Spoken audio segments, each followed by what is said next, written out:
ડભોઈ નગરપાલિકા ખાતે કાયમી શહેરી ફેરિયા કમિટી મીટિંગ નગરપાલિકાના કોન્ફરન્સ હોલ ખાતે યોજવામાં આવી હતી।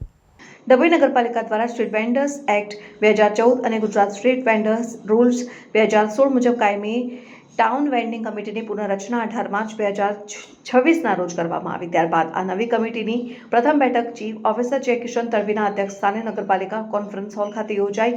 15 સભ્યોની કમિટીમાં સત્તાવાર અને બિનસત્તાવાર સભ્યો હાજર હતા અને બેઠકમાં પ્રોજેક્ટ મેનેજર મહેશ પરમારે સ્ટ્રીટ વેન્ડર્સના અધિકારો, નિયમન, વેન્ડિંગ ઝોન અને લાભો અંગે માર્ગદર્શન આપ્યું હતું અને સાથે નગરના ટ્રાફિક મુદ્દાઓ પર ચર્ચા કરવામાં આવી હતી।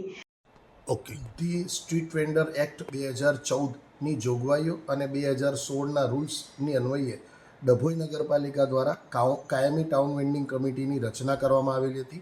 આ કાયમી ટાઉન વેન્ડિંગ કમિટીની મુદત 3 વર્ષની હોય। પ્રથમ કમિટીની મુદત પૂર્ણ થતાં ત્યારબાદ નવીન ટાઉન વેન્ડિંગ કમિટીની રચના ડભોઈ નગરપાલિકા દ્વારા કરવામાં આવેલી છે અને આ નવીન બનેલ ટાઉન વેન્ડિંગ કમિટીની આજરોજ ડભોઈ નગરપાલિકાના કોન્ફરન્સ રૂમ ખાતે પુનઃ એક મિટિંગનું આયોજન કરવામાં આવ્યું હતું, જેમાં કમિટીના 15 સભ્યો પૈકી 12 સભ્યો હાજર રહી અને આ કમિટીના કાર્યો વિગતે ચર્ચા કરવામાં આવી છે। સાથે સાથે આના બિનસત્તાવાર સભ્યો અને સત્તાવાર સભ્યો પૈકી સત્તાવાર સભ્યોમાં ટ્રાફિક વિભાગ માટે પોલીસ ટ્રાફિક વિભાગના પીઆઈ સાહેબને પણ ઉપસ્થિત રાખી અને કઈ રીતે ડભોઈ નગરમાંથી આ ફેરિયાઓ દ્વારા અડચણરૂપ જે થતા હોય તે હટાવીને યોગ્ય એ લોકોને રોજગારી મળી શકે એવી જગ્યાઓ નક્કી કરી અને આ એક્ટની અંદર જે જોગવાઈ છે એ મુજબનું પાલન થાય તે માટે આ ટાઉન વેન્ડિંગ કમિટી ડભોઈ નગરપાલિકા વિસ્તારમાં કામ કરશે અને એ અંગેની વિસ્તૃત સમજ ફેરિયાઓના પ્રતિનિધિઓ જે આ કમિટીમાં છે એમને પણ આપવામાં આવી છે